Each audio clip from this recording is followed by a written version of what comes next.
Welcome to Mystic Realms Recap.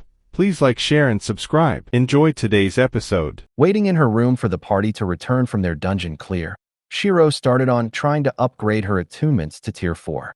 Starting with Astral Ice, since it's her strongest element by far.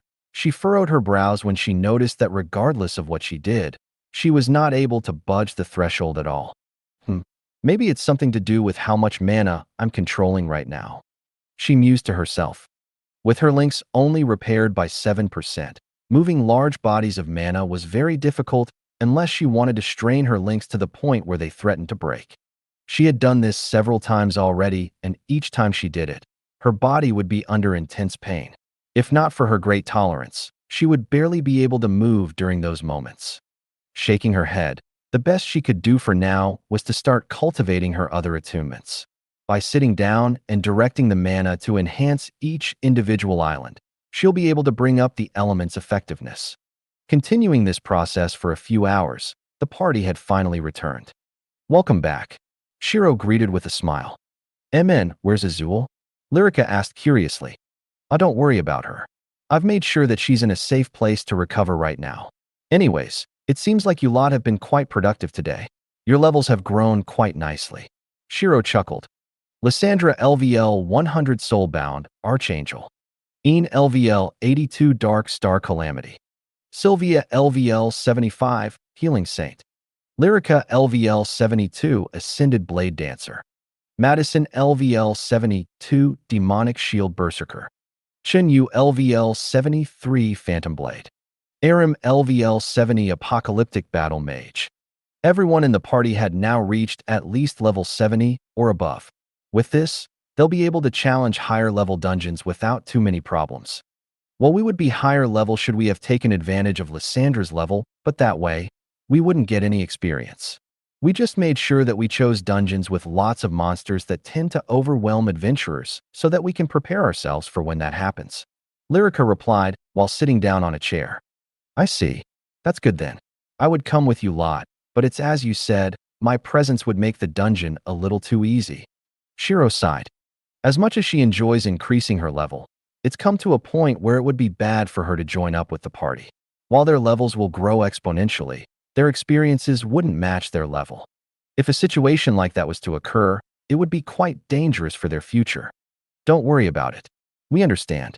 I suppose we can party up together for raids since they're almost impossible to do alone," Lyrica suggested. "That is very true.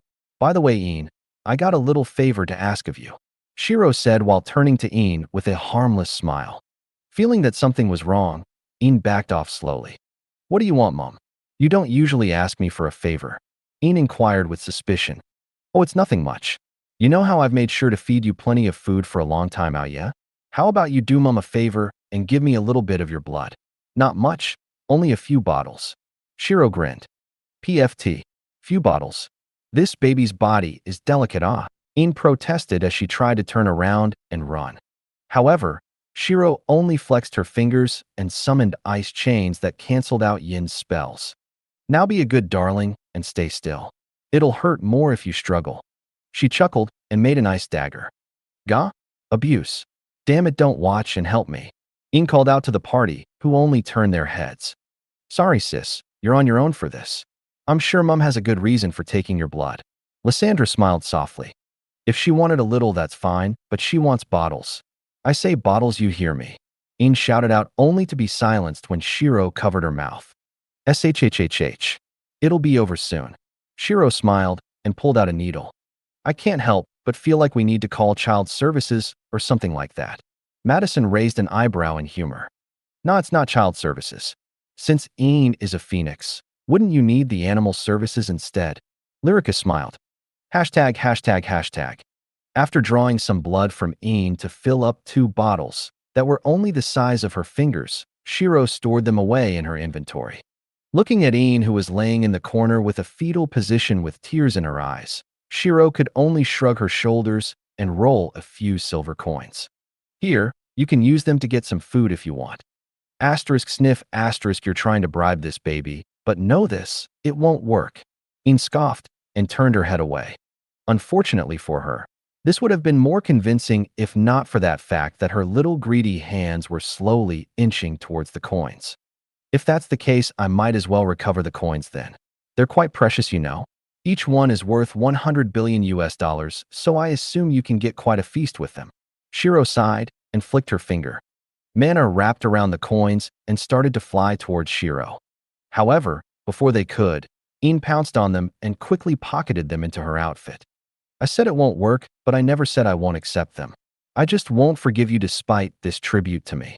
Een said righteously while trying to suppress the grin that was spreading across her face from the thought of a banquet of everything she wanted to eat. I have the power of the food gods in my hands right now.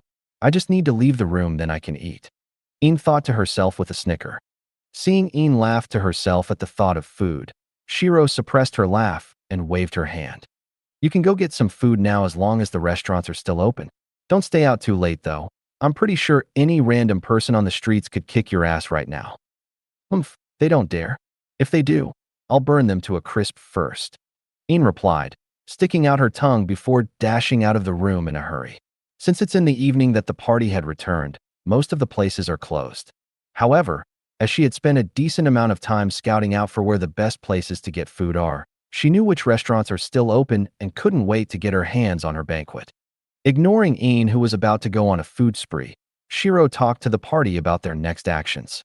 ####. The next day, Shiro waited till around 1 p.m. before making her way to Kiyomi's office.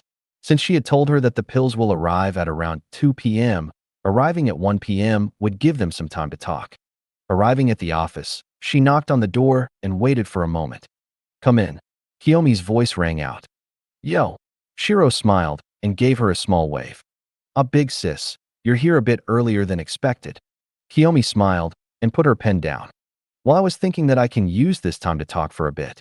I want to know what kind of person I was before this whole memory loss thing happened." Shiro replied. Sitting down on the sofa, she pulled out her teacup filled with some juice and crossed her legs. Where do you want me to start? Though I have to tell you, I don't know too much. It shames me to say this, but we didn't really hang out together too much." Kiyomi scratched her blushed cheeks in embarrassment. "It's fine. Just tell me what you know." Shiro smiled since she wasn't too surprised. The original Kuromi did inform her of their slightly distanced relationship after all. Let's start with hobbies then." Kiyomi smiled. After talking for a while, Shiro wasn't too surprised that Kuromi was an avid lover of great heights where she could just look down and enjoy the world. "So that's why I had a strange attraction to high places when I was still getting used to this body." Shiro mused to herself. Knock knock knock. Hearing a knock on the door, Kiyomi understood that it must be the pills that Shiro needed. "Come in," she called out. Opening the door, the assistant bowed before informing them about the pills. Handing the package over to Kiyomi, the assistant excused himself and left the room. "Right then, these should be what you want. I tried to get some pills of a higher quality, but I was only able to get a few." Kiyomi apologized. "Don't worry. I'm more than happy with the help you've given me." Opening the box, Shiro saw that there was 6 of the lowest grade pills along with 3 pills that seemed to be of higher quality. Slightly weakened Phoenix Rebirth Pill, Red. A pill that will refresh your body state by 4% due to its effects being weakened. Max Refresh, 30% per 100%. Storing the pills away in her inventory, Shiro talked to Kiyomi some more. "So when are you going to go to Japan, and what does the faction want to do with this country?" Shiro asked curiously. "Well, I've already submitted some files and Keiko has said to just let the country recover for now. Due to the fight, it has already suffered quite a bit of damage, so we're going to be pulling back after helping it with some of the recovery process." Kiyomi replied with a smile. "Oh, that's quite thoughtful of her." Shiro raised an eyebrow. I'm not too sure as to why she told us to retreat after helping out, but it is what it is. Plus, we're literally neighbors with this country, so it's rather easy for us to come again." Kiyomi shrugged. "But what about you, big sis? Is there anything else you need to do in this country?" "Not really. I kind of want to take care of the second prince if possible. But if not, I'll just enhance the pills then make my way back to Winter's Grace." Shiro shrugged since she had already finished quite a bit of her tasks in this country. "I see." Continuing to talk to Kiyomi for a bit longer, she eventually bid her goodbye and left the building. "I suppose the next time I'll meet her is in Japan. If I'm lucky, I should be able to sort it out relatively quickly and see her within a month, give or take. Shiro thought to herself. You seem to like Kiyomi quite a bit despite her not being your actual sister. Nimue raised an eyebrow. You mean to tell me that they're not blood-related? But I thought they looked somewhat similar, though, Izul asked curiously. Well, I wouldn't say not related. You see, I began as a snow girl. Snow girls either get their forms from the ambient mana or the vengeful thoughts of an individual. I happened to get Kiyomi's sisters, and her body was reconstructed into my vessel. Shiro replied with a shrug. However, that does not mean Kuromi, Kiyomi's sister, is gone. That's because I'm still sharing her body with her in one way or another. A piece of her soul is still here. We just can't see or interact with it. Ah, I see, Izul nodded. After staying in Shiro's mana realm for just a day, her voice seems to sound much livelier. This was good news since it means that Izul is recovering steadily. Arriving back in her room, Shiro locked the door before pulling out her pills and Yin's blood. However, she paused in her steps since she realized that she had no idea on how she should go about enhancing the pills. This is a slight problem, isn't it? Shiro muttered while pulling out her phone. Searching for the best way to enhance a pill using a new material, she found a few solutions on the internet. Browsing through them all, she chose the one that seems to be the easiest. So I need to set the pill in the center of a formation before infusing the formation with the new material. The success depends on how much is absorbed and how well I can control the mana flow. Once that is done, I'll need to redirect everything so that it will slowly surround the pill with a thin layer that will slowly merge together. The initial process should take around 20 to 30 minutes, give or take, and the merging process will take 1 hour to 2 hours. Shiro muttered while placing the pill in front of her. Pressing her fingers against the ground, a magic circle slowly expanded out as she made sure to adjust it so that it fits the diagram shown on the phone. Normally, one would have a clear visualization of the formation before actually creating it. But with her control over mana, changing it midway was actually quite easy for her. Done. Now I need to infuse Yin's blood with the formation. Opening the bottle cap, she wondered how many drops she should use. Apparently, Phoenix blood is very volatile when used in medicine, making so a few drops should do. Tilting the bottle carefully, she dripped 3 drops of Phoenix blood into the formation. Letting off a soft hum, the initially blue magic circle turned into a vermilion red in an instant. Understanding that she needed the blood to fuse together with the formation, she controlled the mana to wrap around the new foreign traces of mana. Doing this for a few times, she determined that it should be ready. Right then, I now need to condense it and coat the pill with it. Shiro muttered with narrowed eyes. Slowly clutching her hand into a fist, the magic circle started to shrink and wrap around the pill. As this was happening, pulses of energy would be emitted by the circle and cause her hair to flutter behind her. Unfortunately, before the coating could fully condense, Shiro felt the existence of a barrier of sorts that rejected the process. No matter how much she wanted to condense it, the barrier would not budge. Annoying. She clicked her tongue. Slowing down the process, she had the coating slowly nudge itself towards the pill little by little. This seemed to work much better since it was eating away at the barrier, making it easier to progress. Seems like I have to be delicate with this part. The more force I put, the harder it will resist. After a short while, the coating finally made contact with the pill. Boom. A red light filled her vision as the pill was set on fire. At first, she was worried, but she then noticed patterns being carved into the pill within the fire and understood that it must be part of the process. Setting the pill aside to do whatever it needed, since it was in the merging process, Shiro started to enhance the next few pills. Since she only had 6 of the lowest grade pills, she wanted to save 3 of them so that she could bring her repair up to 10%. After finishing the 3rd pill, she decided to take a break and see how they turn out. She didn't want to waste the better grade pills after all. Looking at the 3 unenhanced pills in her hand, she threw them into her mouth and closed her eyes. By eating these 3, her links should be repaired to 10%. Sweat dripped off her face as she could feel a burning sensation being spread through her body.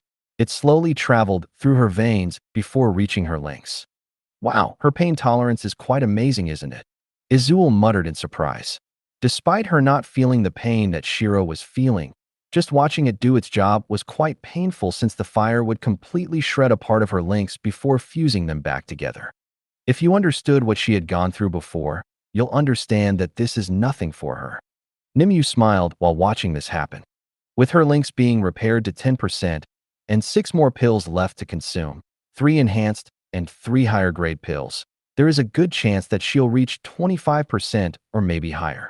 Hell, if she succeeds in enhancing the 3 higher grade pills, she may even get to 30% recovery. Once that happens, there is no doubt that she'll be able to dominate people that are higher level than her easily. After all, she was able to kill level 100s as a level 80 at just 7% recovery. If she had 30%, they would just be cannon fodder to her. Phew. Breathing out slowly, Shiro opened her eyes. Glancing at the time, she understood that the pills should have finished merging. Standing up, she realized that her body felt much more active.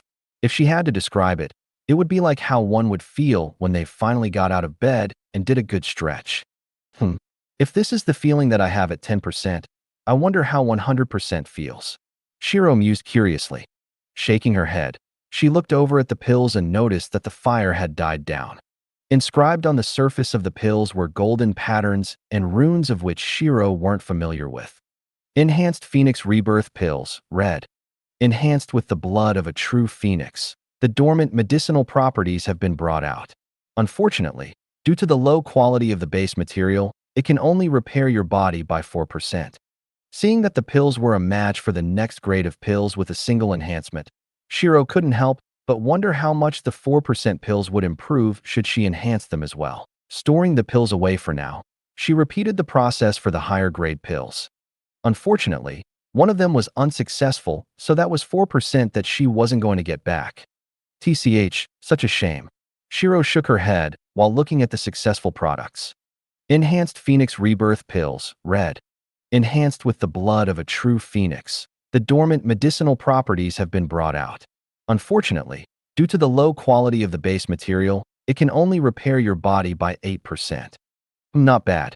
After enhancement, it had actually doubled the effectiveness of the pill. Shiro smiled. Consuming all the pills one by one, she sat down and allowed her body to digest the pills. While this was all happening, the second prince had finally come out of hiding. The rogue assassin should have left by now. I doubt he'll stay so long if this was just a side stop in his trip. The second prince muttered while checking up on the current situation in Muriel.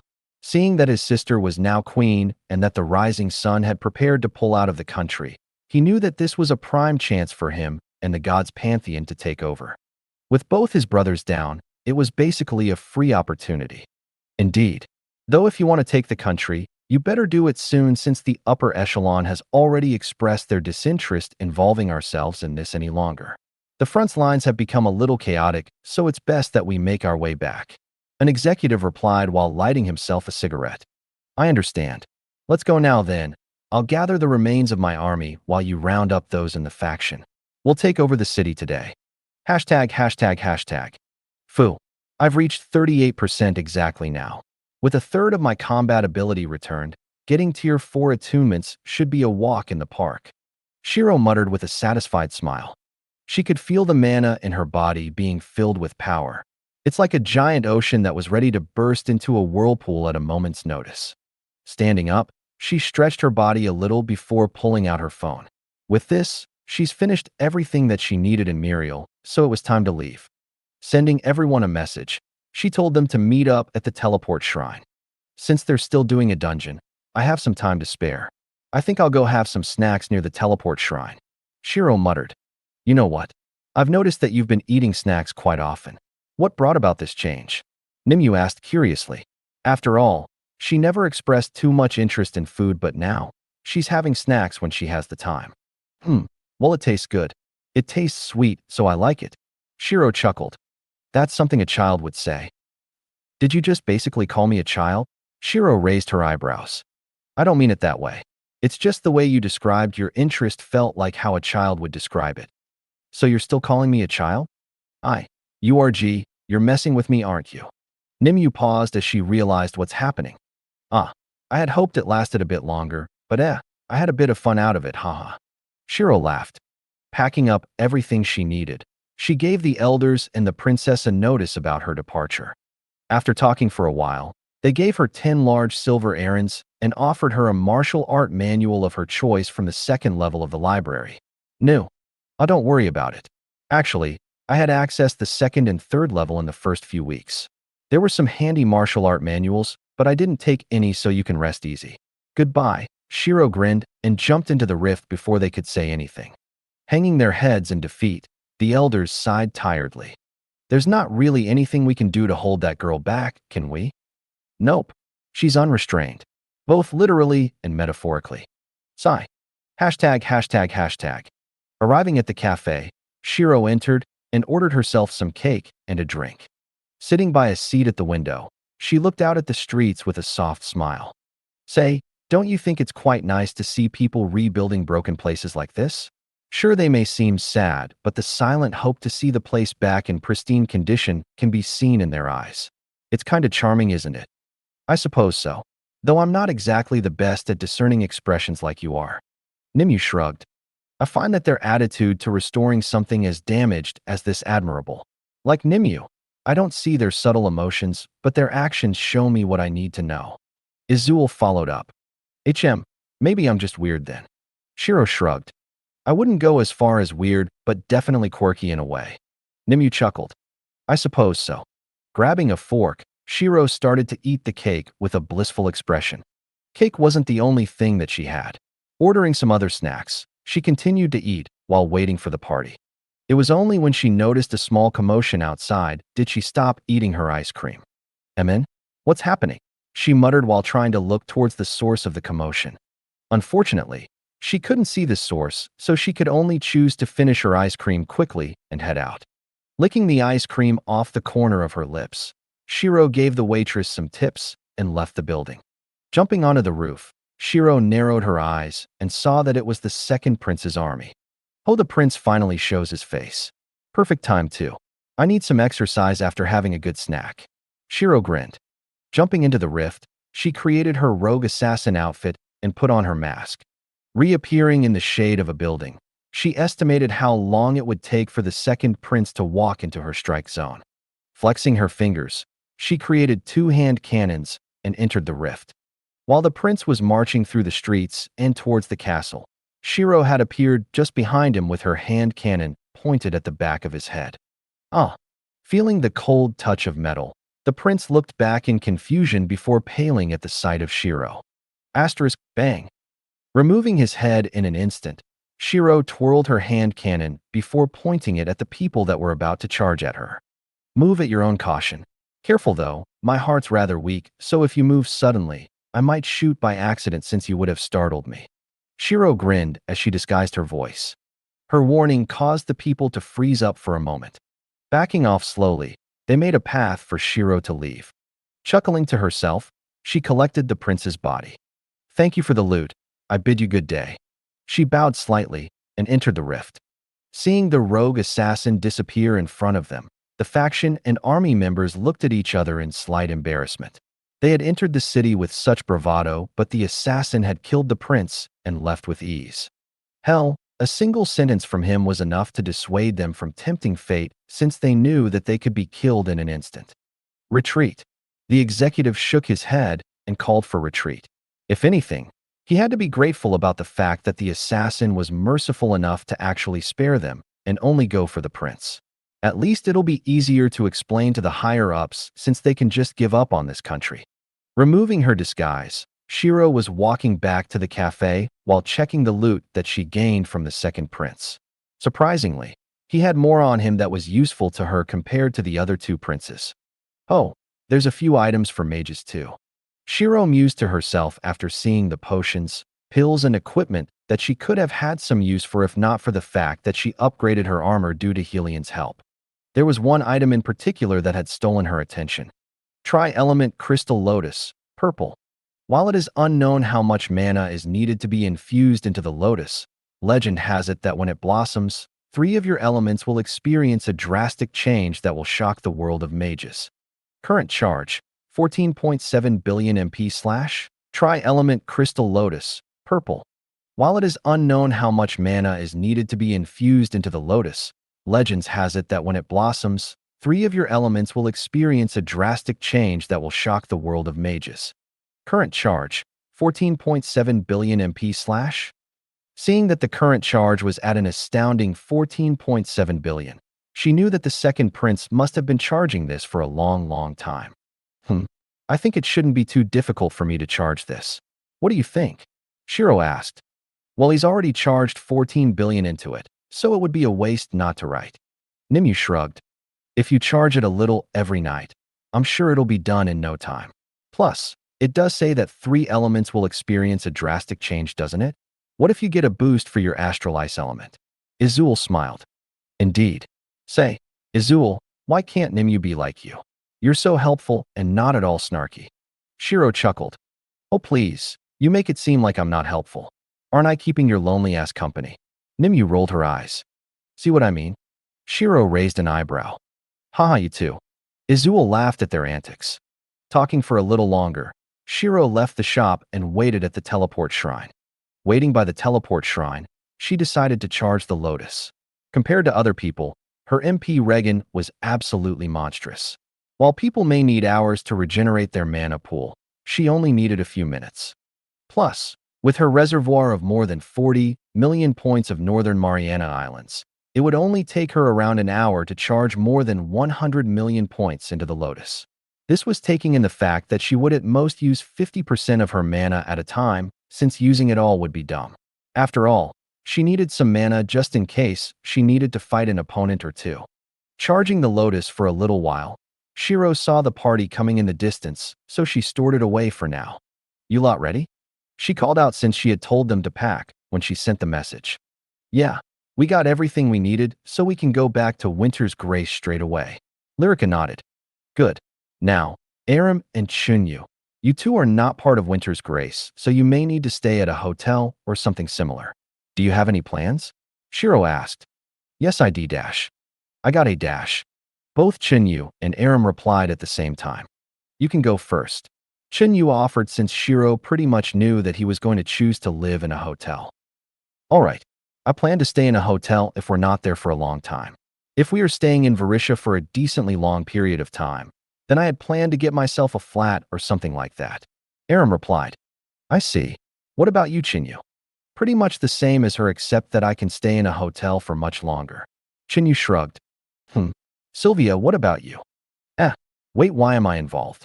Don't I have a room in the faction? Sylvia tilted her head in confusion. Well, I was just wondering if you wanted to live with Chunyu or something. Shiro grinned as Sylvia blushed along with Chunyu.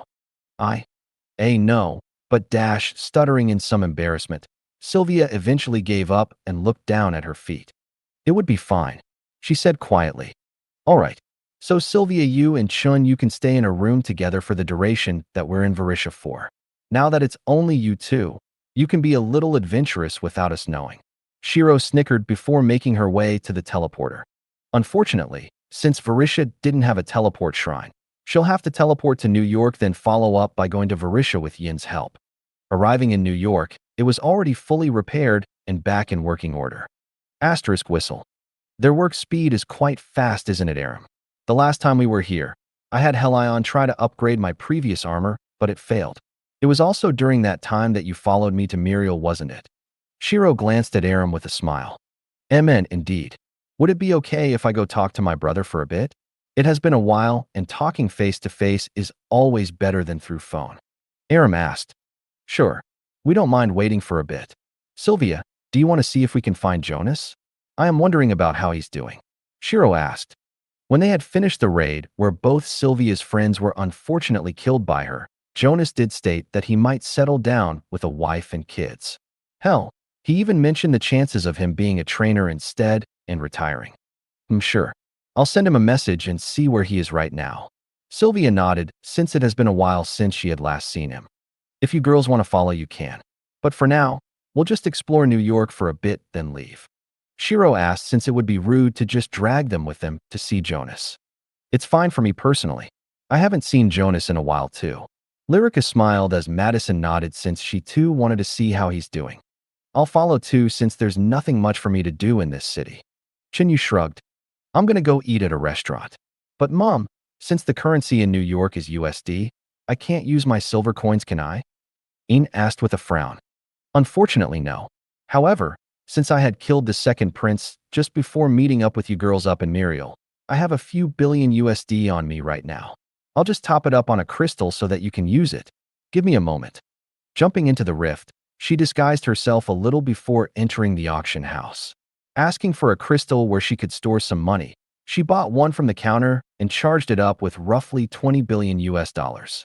Considering the price of items in this city, 20 billion should be more than enough for Ian to enjoy herself.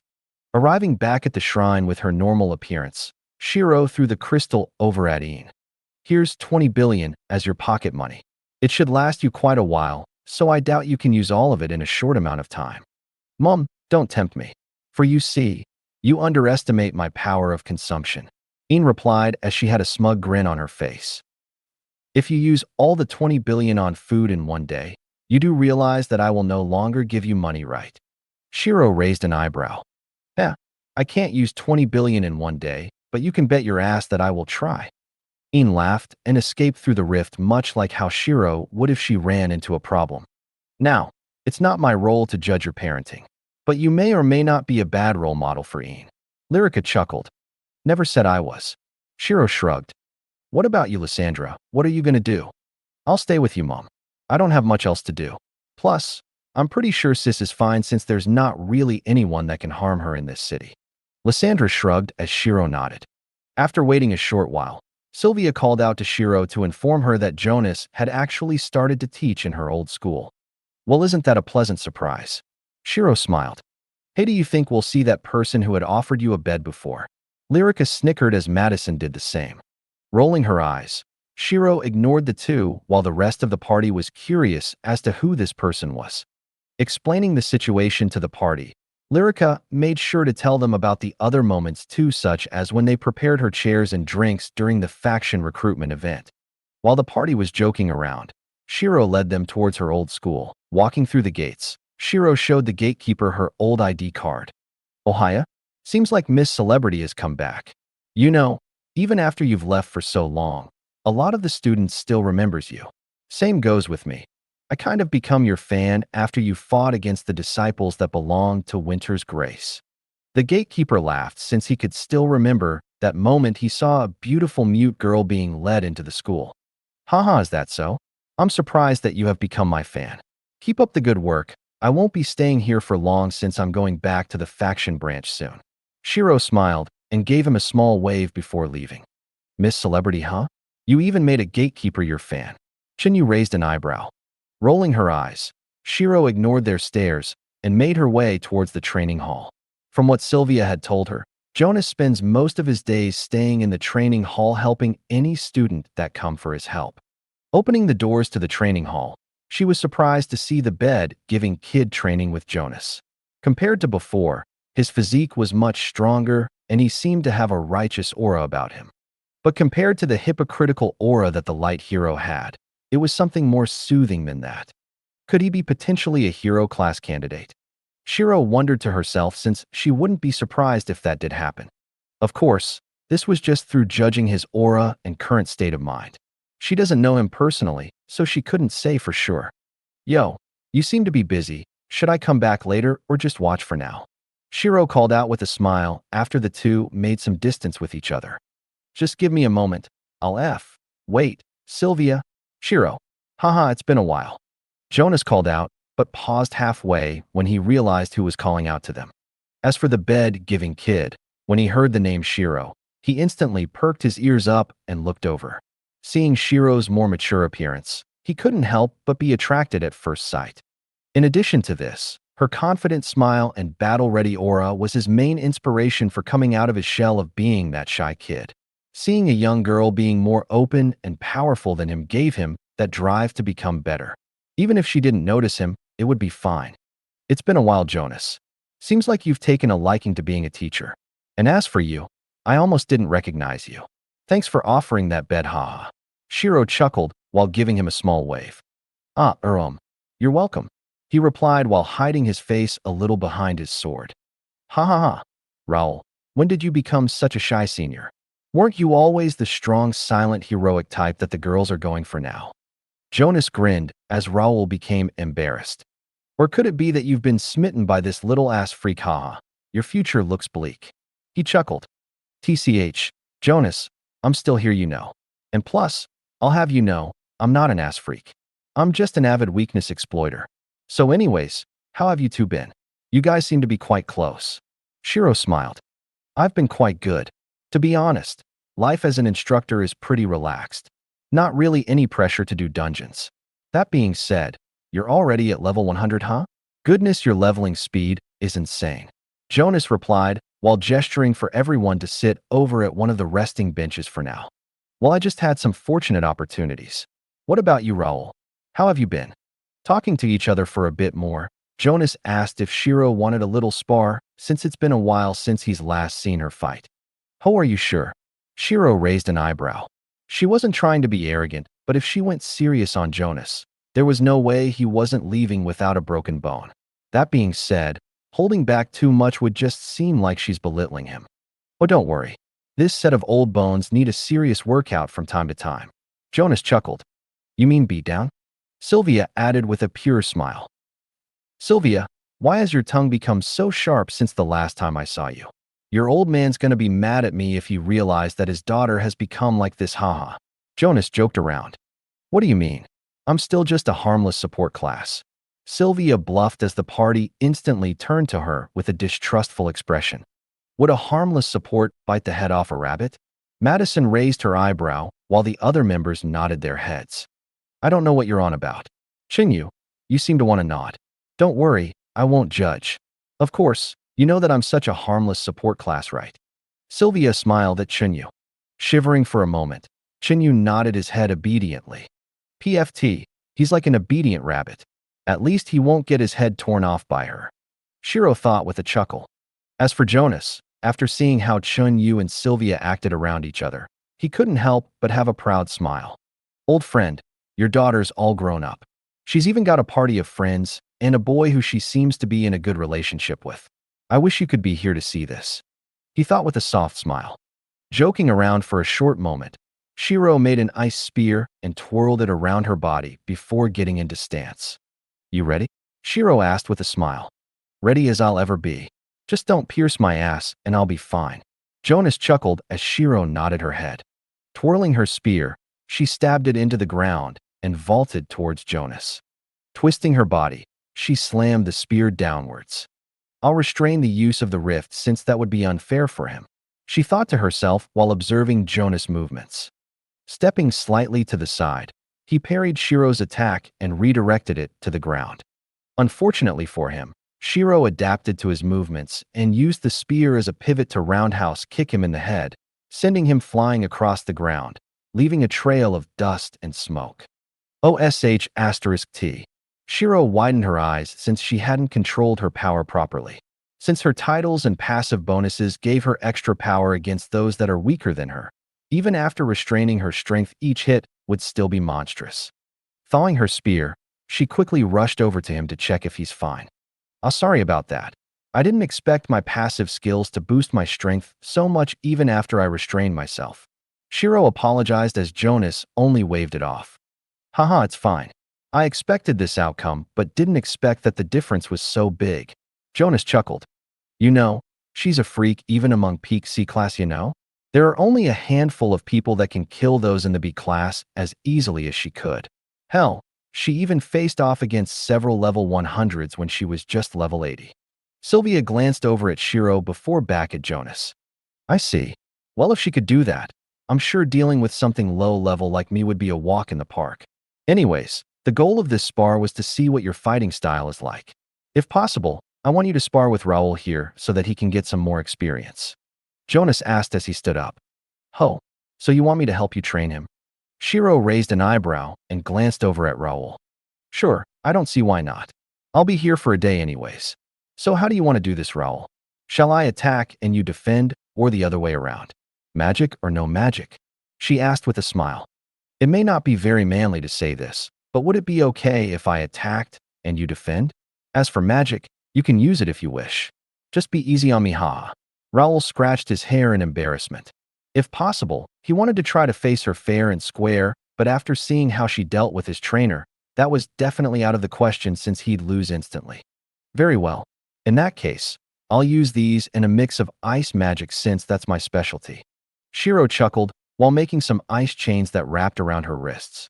Swinging them around a little, Shiro stood in a casual stance and gestured for him to attack her. Huh. Dashing forward with all his might, his sword left a trail of light behind him as Shiro only smiled. Flicking her wrist, she whipped the chains towards him at moderate speeds.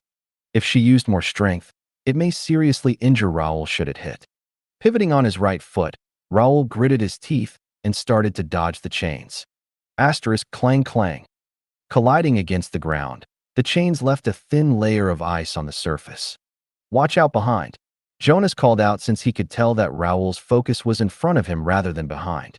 Hearing the shout of his instructor, Raoul quickly turned around just in time to see two blunt spikes stabbing towards him. Swinging his sword, he barely managed to deflect them, which caused him to slide backwards. SSSS. Taking a sharp breath in, he could still feel the vibrations travel through his body from that one attack. You know, if you have any skills that can enhance your performance, as long as it's not a berserk skill, I'll allow you to use it. Shiro called out while swinging her chains once more. Nodding his head, Raoul did just as he was told. Stomping down with his right foot, his aura flared outwards as he charged towards her once more. Just as the chains were about to hit, his body flickered for a moment, resulting in what seems to be the chains phasing through his physical body. Oh, interesting, Shiro thought with a smile. Snapping her fingers, magic circles surrounded him as blunted ice spikes pierced towards him. Furrowing his brows, he stabbed the tip of his sword into the ground and drew a circle around him. Burst, he commanded as a wall of pressure exploded out with him in the center. Redirecting the spikes for a short moment, he took this opportunity to get closer to Shiro. Only 15 more meters to go, Shiro teased with a soft chuckle. Snapping her fingers once more, her ice chain shattered into pieces before morphing together once more into daggers. Naturally, they were all blunted as to not hurt him too much. Flicking her fingers, the daggers swarmed around him, stopping his advance. Figures. I was wondering about his restrictions in regards to that skill. Seems like he can't phase through too many objects at once. Shiro smiled after figuring out his skill. Sending the daggers to attack him, Shiro made herself an ice chair to sit on for now and crossed her legs with a casual smile. As for Raoul, he quickly twisted his body and swung his blade at the incoming daggers. Deflecting some of the daggers back at Shiro, he had to retreat a few steps since most of the daggers were unharmed. Wind Walker, he commanded before dashing back in. Using the gaps between the daggers as places where he can use this skill to advance towards Shiro, he soon arrived within a 10-meter range of her. Good job on getting this far. However, you should know that mages have strong countermeasures for things like this. Shiro smiled. Flexing her finger, chains appeared in the air and wrapped around Raoul. Since there were more than 5 chains that wrapped around him, he wasn't able to phase through it as he had hoped. I suppose that's the end of that. Standing up, she thawed the chains before lending him a hand. Pulling him up, Shiro walked over to Jonas. You might want to work on his gap closers. For mages that are more proficient with their element, it'll be very hard for him to actually land a hit if he can't get close enough. His skill timings need to be worked on too, since I would have been taken by surprise should he have used his phase through attacks trick a little better. She evaluated while giving Raoul a side glance. I see. I figured as much. In the end, it's just a bunch of combat experience that he needs. Jonas nodded. Talking for a little longer, Shiro noticed that Raoul took a moment to think about the fight outside. I might just be nosy, but I also want to give him some more advice and see what's up. Shiro mused to herself. So that's just you being nosy then. Nimue chuckled. Oi. Excusing herself for a bit, Shiro went to look for Raoul. Seeing him sitting on a bench while looking up at the sky, Shiro raised an eyebrow before sitting down next to him. You seem a bit down, what's up? She asked with a soft chuckle. Oh, did I? Sorry if I seemed that way. I'm just thinking back to the fight. Raoul smiled and rubbed the tip of his nose. I see. Since I'm here, tell me what you're struggling on, and I'll give you some help. Shiro offered. It's okay, trust me. I'll be fine after a while. Raoul shook his head since he didn't want to take up too much of her time. To her, he was just a weirdo that offered her a bed after all. Are you sure? I'm staying here for a day anyways, so I'm not really losing much. Plus, it's not every day that I come back to New York, so it might be the last time that I talk to you, you know? You sure you don't want to capitalize on it? Shiro asked with a raised eyebrow. Haha. If you put it that way, how can I not? Raoul chuckled. See? So what's on your mind, buddy? Shiro asked. Well, it's just that compared to when I first saw you, you've made such a huge leap in strength while I went from a random bed giver to a person that can swing his sword relatively well. My improvement seems so stagnant compared to yours. Raoul replied while looking down on his hands. I understand that, and I won't give you something conceptual like don't compare to others and just compare to yesterday's version of yourself. What I will say, though, is that the best thing for you to do is to just constantly go into simulation battles in the Fighters Guild or something. Since it's a simulation, even if you lose, you gain something out of it. Hell, you can also go to the Mages Guild and fight some mages so that you can widen your horizons. Shiro suggested. Because in the end, it's really just experience that you're lacking. I see. By the way, what did you think of my previous action offering you a bed? It's a little embarrassing, but I've always wondered about that. After all, it was just an impulse on my side. Raoul asked since first impressions were important. What do I think? Well, it's definitely left an impression in my head, haha. I'll be honest with you. While I do remember everyone that I've talked to, there are few that leave more than just that. But you left quite the impression, hence why I still remember it quite vividly to this day. Hell, the party even talked about you when we came back to New York because of the impression you left. Don't be dissuaded because you're a little unique, because I'll tell you what, I've never seen anyone else give a girl a bed, haha. Shiro chuckled. Also, it was quite cute that you offered me a bed, so don't let it bother you too much. After hearing her impression of him, Raoul seemed to have a weight lifted off his heart as his face brightened up by quite a bit. I see. Thank you very much. He replied with a bright smile. That smile's quite blinding, isn't it? How pure. He's a sweet boy. Izul nodded. To think a bed-giving boy has grown up so much. I feel like a mommy bird watching the chicks fly for the first time. Nimue nodded. But you weren't there when he gave me the bed. I can imagine, okay? Nimue rolled her eyes. Talking to him for a bit longer, Shiro bid him goodbye before flickering away into a nearby room. You seem to be quite hostile to me. I don't believe I've done anything to you. Shiro asked with a raised eyebrow. Grr, you're that woman Raoul likes, aren't you? A girl replied while glaring at her. I suppose so. I don't have an interest in him that way, so don't worry. You can go for him if you want. I suggest starting with combat training. If you're a mage, that's better since that is what he needs right now. If you do combat training with him for an extended period of time, some feelings may develop between you if that's what you want. If anything, the only feelings he has for me are probably admiration, so you don't have to worry so much. But anyways, good luck, Shiro replied after understanding her situation. The girl paused in confusion. While she may have expected Shiro to not give a damn about her, she didn't expect her to start giving tips on how to get Raoul. Seeing Shiro flicker away after saying her piece, the girl could only stand there, dumbstruck at her strangeness. What the F***ck just happened? After spending the day in New York, Shiro gathered everyone near the exit of New York. Raoul, Jonas, and even Liam had come to send them off since it may take a while for them to meet again. Once again, Raoul, good luck in your training. Jonas, stay healthy, and you too, Liam. Shiro gave them a wave before hopping onto Yin's back. Naturally, this was when she is in Phoenix form, or else someone would have had some problems in regards to the scene. Waiting for everyone else to say their goodbyes, Shiro checked the map and made sure she knew which route to take for them to make it back to Varisha. Giving the trio one last wave, the party set off to Varisha. ####. While they were making their way back to Varisha, Shiro spotted quite a few natural monsters roaming around in the forests. While their levels weren't too high, she knew that they were much more powerful than dungeon-generated monsters since they weren't limited. Girls, you know what I just realized? Shiro called out. What?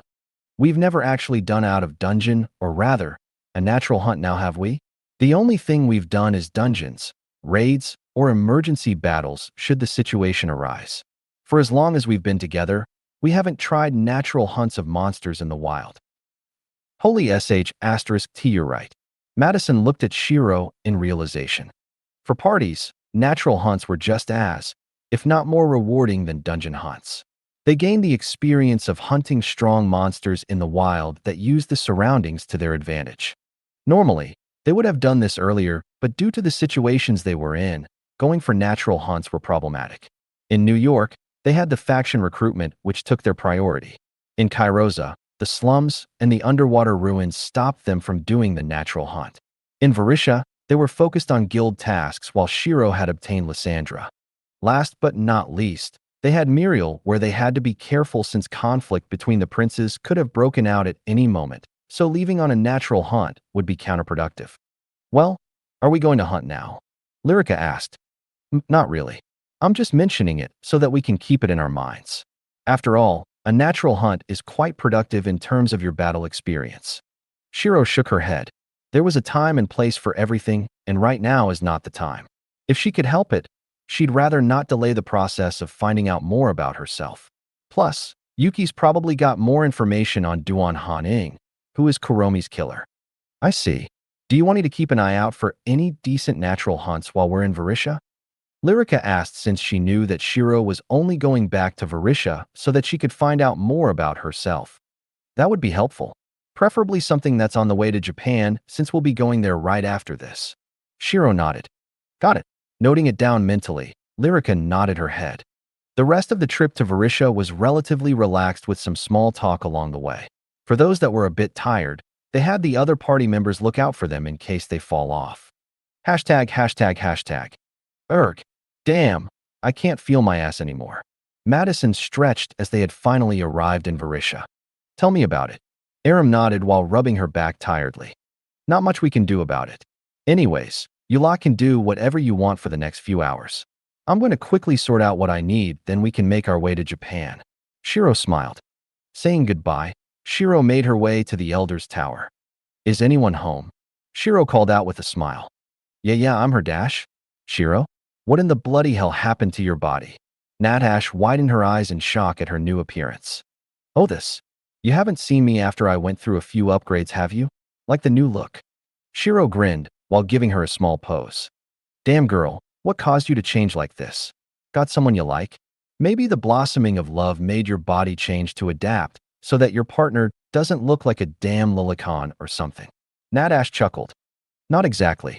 Anyways, do you have a way that you can help me contact the faction master? I got some important information I need to ask her about. Shiro asked.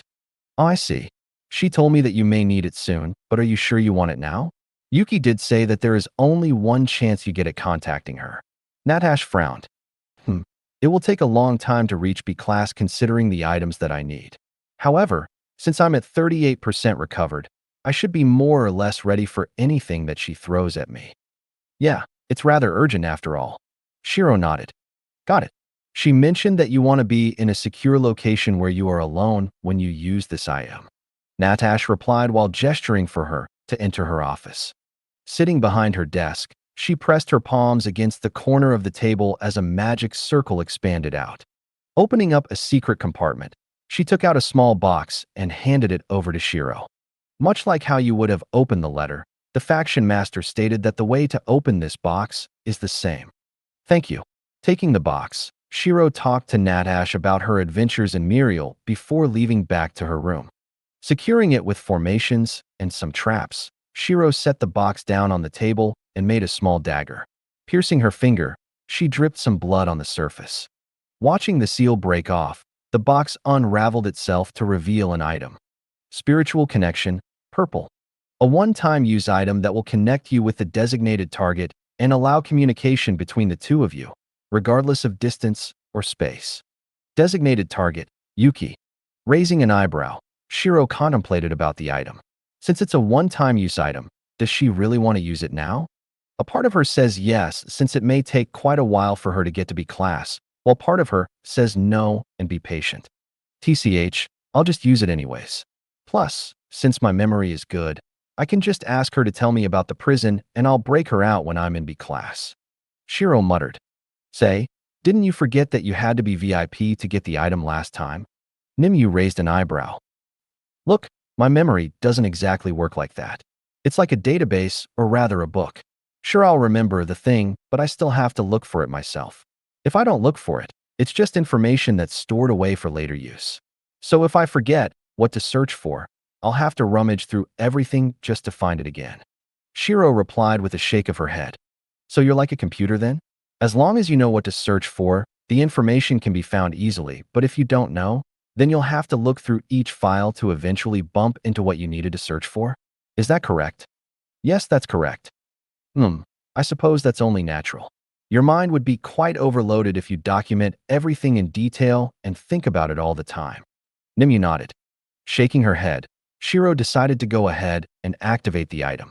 Asterisk, boom. Light shot out of the item as it enveloped everything in the room. Feeling her conscience fade, Shiro closed her eyes and sat down in lotus position and focused her mind. Elsewhere, feeling a connection, try to reach out to her end of the spiritual connection item. Yuki opened her eyes and smiled lightly. Seems like Kuro-chan should have reached B class for her to use that item. Yuki muttered with a smile. Flicking her wrist, she set up an illusion around herself and activated her own item. Once she was in the spiritual plane, she opened her eyes and saw a confused Shiro. While her hair color and eye color differed a little, that appearance and aura was definitely the same one that she recognized to have belonged to her best friend. Tearing up a little, she couldn't help but to immediately rush forward and hug her. Okay. Shiro was confused as to why a woman suddenly hugged her. Much like her, this woman had long white hair that reached roughly down halfway of her back along with a pair of amethyst eyes. Her skin was that of a healthy peach coupled with some light blushes on her cheeks. As for her clothing, she wore a short white kimono with blue rose patterns spread around the edges, white stockings, and some traditional Japanese sandals. My queen, she looks quite like the current you, doesn't she? In terms of hair color and eye color anyways. Nimue asked as Shiro couldn't help but agree. Watching the woman cry a little while hugging onto her, Shiro sighed slightly and returned the hug back while patting her hair. Letting her calm down after a while, Yuki stopped the hug and wiped away her tears. Sorry about that. It's just that I haven't seen you in a long time, and I had initially thought that you died. Yuki apologized as her eyes were a little red around the rims. It's fine. Though I'm surprised that our current appearance looks quite similar, wouldn't you say? Shiro replied with a smile. Indeed. So have you met with Kiyomi yet? Yuki asked. Yeah. In the letter you also said that you sent one to Keiko, right? My apparent cousin. Though I can't say for sure since I don't exactly remember anything. Shiro replied while rubbing her nose a little. So you do have amnesia. That's going to be a bit troublesome. But why haven't you reached B class yet? I thought I mentioned that you should get to B class first. Yuki tilted her head a little in confusion. You see, my next class may or may not be difficult to attain, so I want to get some information quickly. Shiro replied while making the two of them some ice chairs and a table. Pointing at the chairs, Shiro gestured for Yuki to sit down. What kind of class is there that would force you to contact me earlier? Yuki asked while sitting down. A celestial type 1. PFT. Widening her eyes, Yuki finally understood why Shiro had contacted her so early. It's going to take a while for her to get everything she needs to class up. Plus, there's not even a guarantee that she could class up, meaning there's a good chance that she'll have to reset her class and levels once more. If that happens, she'll lose everything she's worked for. She thought to herself with a frown. Fine. I'll try telling you as much information as I can then. Damn, I've wasted some time at the start since I thought you were B class, so we could ignore some parts. Yuki sighed while furrowing her brows. Since you have amnesia, I'll tell you about your biggest enemy first. His name is Duan Haning.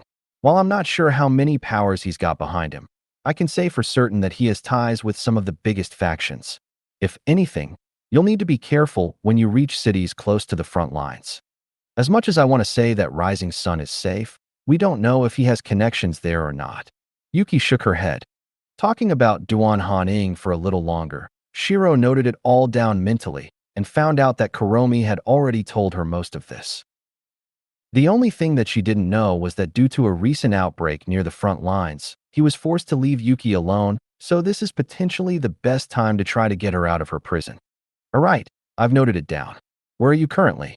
I'll see if I can help you. Shiro asked. I'm in a place called Frozen Imperial Mountains. To get to it, you'll have to reach the portal that's opened up near the peak of Mount Everest. However, Bastard Duan has set up a formation around the place. Another thing to note is that the frozen Imperial Mountains is like a dungeon. When you enter the portal, it sends you to a different realm of sorts. As for how big this place is, I don't know since I can't leave where I am right now due to a secondary barrier. The only thing I can do is use the devices he provided to manage my faction. I'll be able to leave if I reach a class, but the moment I do, all of my life, energy, and mana will be drained and stored away, killing me. The worst part is, I can't even kill myself right now since the barrier around this place constantly heals me faster than I can harm myself, Yuki sighed. Then can't you just not make any progress? Shiro tilted her head. That's not an option either since it will put me under torture should my energy not be raised past a certain amount every day. I've been trying to slow it down as much as possible through limiting my advancement, but I don't know how long it'll last before he gets fed up and just kills me outright. By the way, how did you even send me the letters if you're in a different world/dungeon? Shiro asked curiously. You see, because it's not a complete dungeon, the space is rather unstable. I managed to find a small ripple where I can use my magic to send letters that have familiars attached to them. Though the size of the ripple fluctuates quite a bit, so I'm not too sure about how long it'll last. TCH, how troublesome. I was hoping that you could potentially try to sneak out through that, but it doesn't seem possible. MN. Anyways, just so that I can make sure, in order to find you, I'll need to get to Mount Everest and break past the formation that he has set out. After finding the portal, I'll find the frozen Imperial Mountains should I enter. In this world, you're located somewhere, right? Shiro repeated. Yes, that is correct. Yuki nodded, though she couldn't help but feel a little guilty. Despite her not being able to leave the realm while her best friend was being killed, she is now asking for her help even though she has amnesia. Alright, I got it. My next stop is Japan to try to get some of my items for the class up and perhaps meet Keiko. After that, I'll come look for you. Shiro nodded with a smile. You know, Kuro-chan, I wasn't there for you when you were about to die, and yet you are here now, helping me even though you can't remember everything. What if I'm lying to you? Yuki asked as she looked down, not wanting to see Shiro's expression. Let's just say a part of me wants to help you anyways.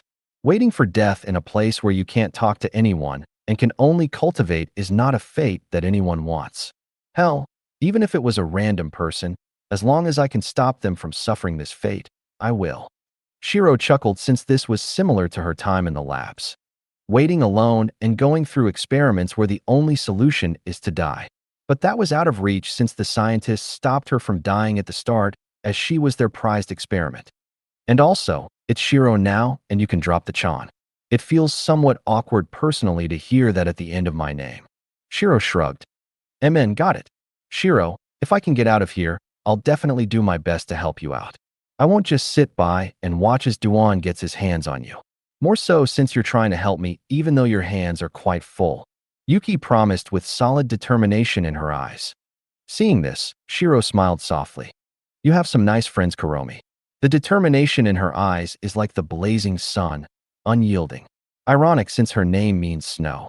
Shiro thought to herself. By the way, do you happen to know why Duan Haning tried to kill me? Not really. I only know that you two were friends for a while, but then something happened, and he went all ape-sh*t on us, trapping me and trying to kill you. Thankfully, he hasn't done anything to the rest of your family yet, but I would keep an eye out for them, especially your parents, as they're both on the front lines. Yuki replied. I see. Before they could continue, they felt their connection falter as they both frowned. Seems like the time is up. Shiro muttered. MN, stay safe out there, Shiro. If you can't come help me, don't. It's better that I die than the both of us die should Duan be here when you are. Raising an eyebrow, Shiro only smiled before flicking Yuki's head. Don't give up so easily like that. I said I'll come help you, so just wait for a while. Shiro grinned before disappearing. Opening her eyes, Yuki looked up in the sky and smiled softly. I'll wait for you then, no Shiro. She muttered, opening her eyes in her own room. Shiro looked down at the item in front of her. After she had used it, the item itself had been reduced to dust. Not even a single scrap could be salvaged from it. I was hoping that it would leave something behind so that I can analyze it a little and see if I could reverse engineer it, but meh, I'll do it next time. Shiro shrugged. So was there any new information from this Yuki person? Nimue asked. Somewhat. I do know that Kuromi's killer was friends with her at one point. Yuki didn't know what happened, but it seems like they had a falling out which led to him killing Kuromi in such a thorough way that all her links were shattered. Huh, isn't that very similar to how you died? Nimue raised an eyebrow. Now that you mention it, yeah? Why is that? There are so many consistencies between me and her. Could this be why I was reincarnated into her body? She did say that her soul was incomplete, and I'm guessing that so is mine. With 2 and 2 together, we're stuck in the same body despite not being able to communicate with each other. Shiro mused to herself. That's very possible. So is there anything that you need to do here, or are you going to Japan now? Nimue asked. After all, the only reason as to why Shiro had even chosen to come back was because she needed to contact Yuki. Now that she's done that, there wasn't much else for her to do unless it's to do with the faction. Not that I can think of. Give me a second. I'm going to look through my memories and see if there's anything happening. Closing her eyes, she started to browse through all the notes that she had set up. Previously, Nadash did say that the city lord had an event during which orange equipment is being rewarded. When she mentioned that to me, she said that there was still 5 months left. It's been roughly 3 months since I had last come here, so there's another 2 months left till the event. The Celestial Trial Gate opens in 3 months, so I can stay here till that event. Shiro muttered after looking through her records. So you're going to be staying here for 2 months until that event? Nimue asked.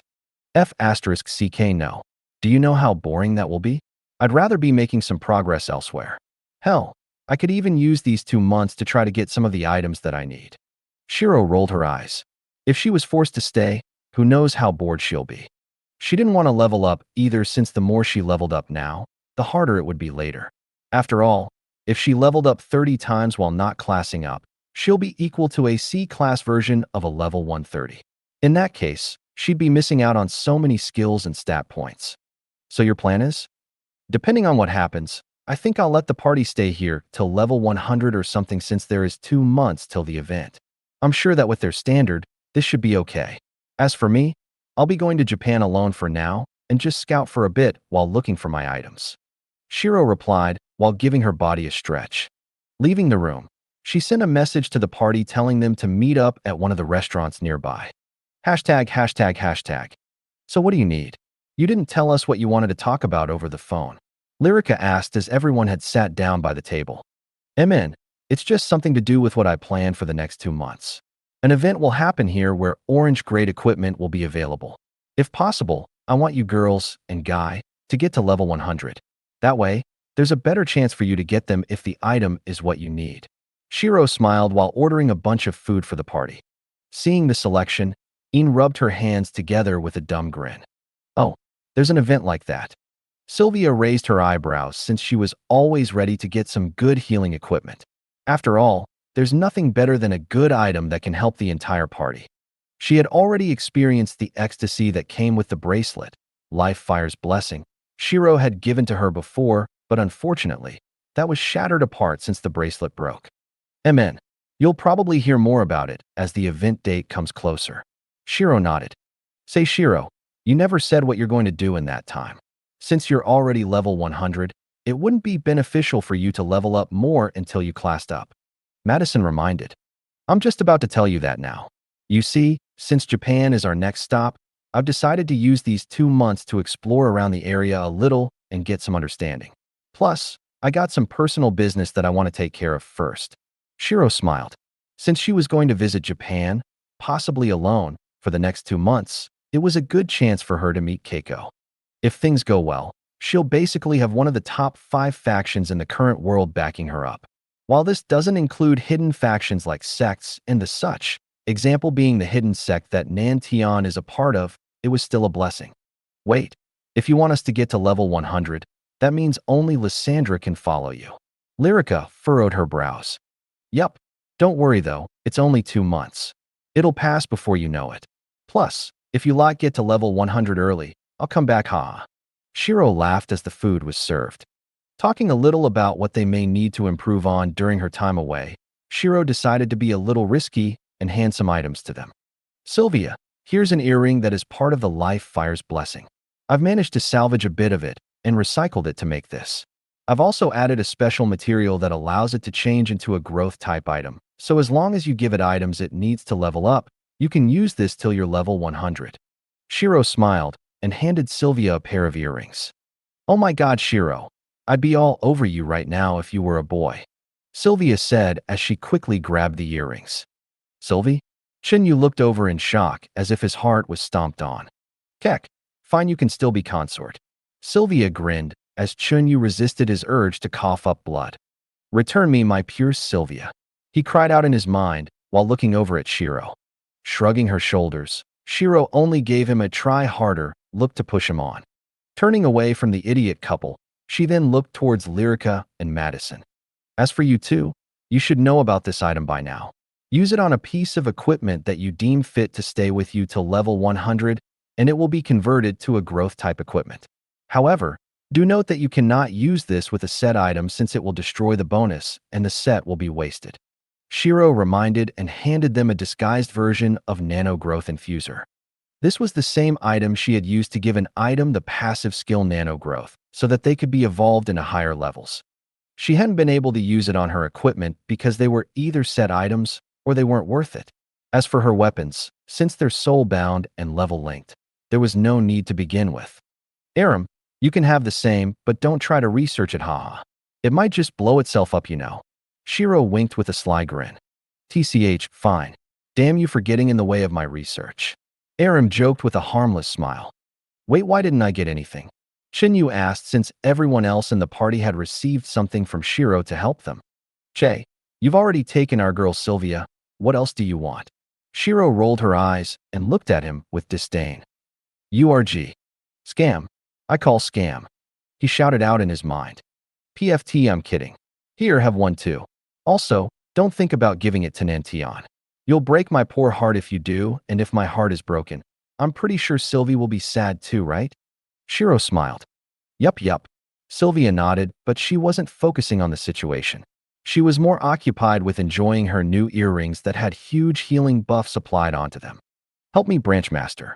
I've gotten myself into the hornet's nest, and I can't get out. After finishing their meal, Shiro had Lysandra follow her as the rest of the party went to a dungeon.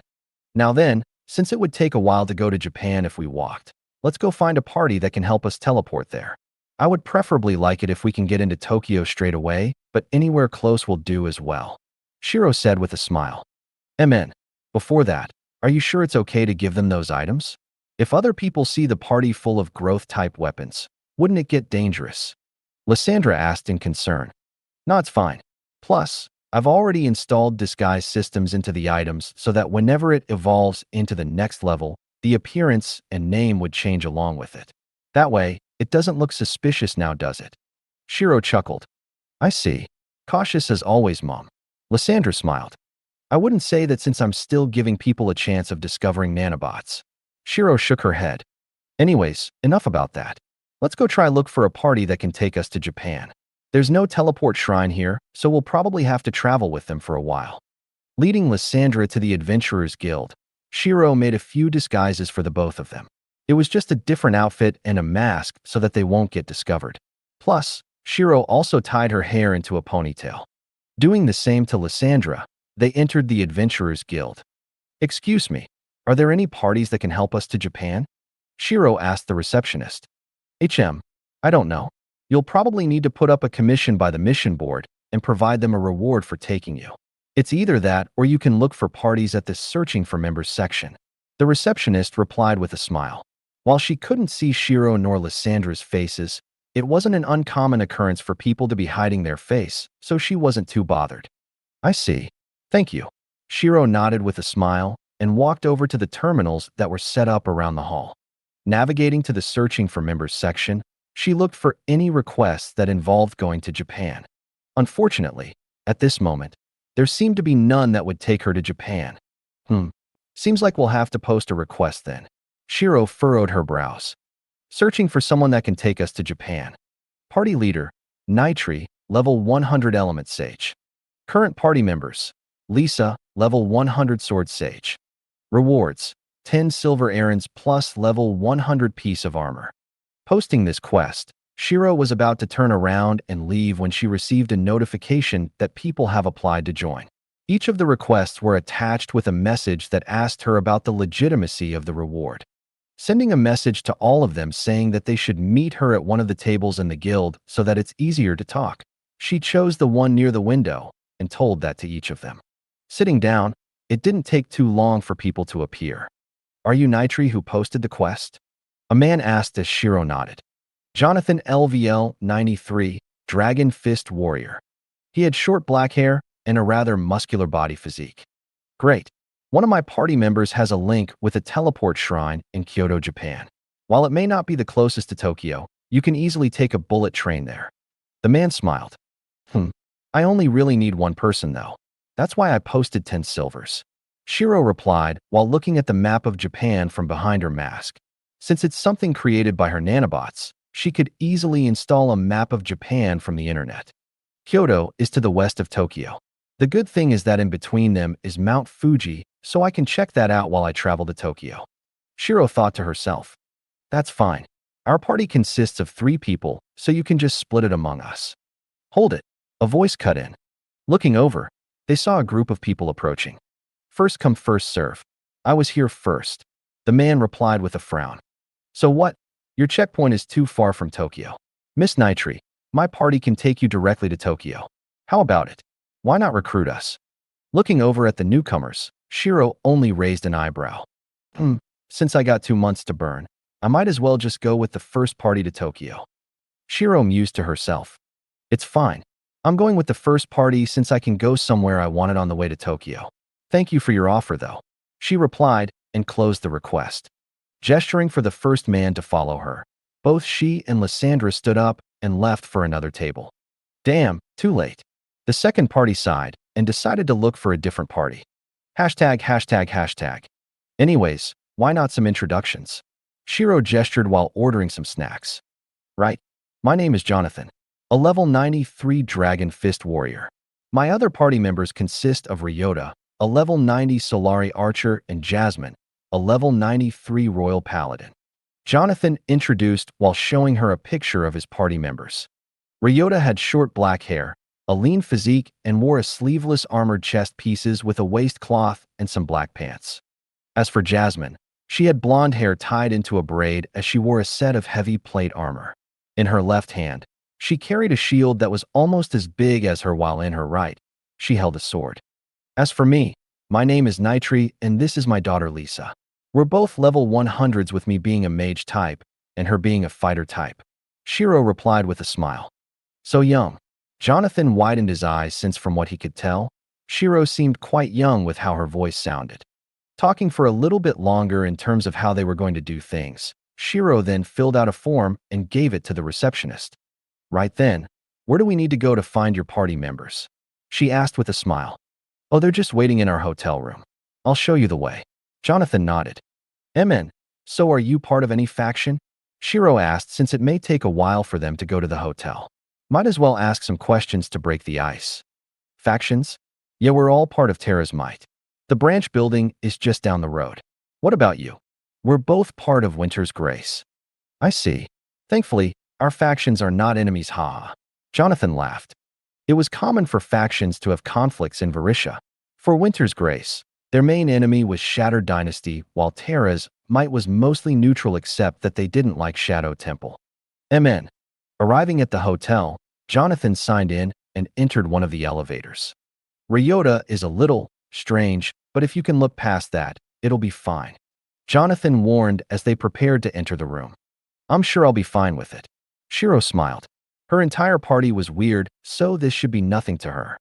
Nodding his head, Jonathan opened the door, but the next scene almost caused Shiro to immediately turn her heels and run.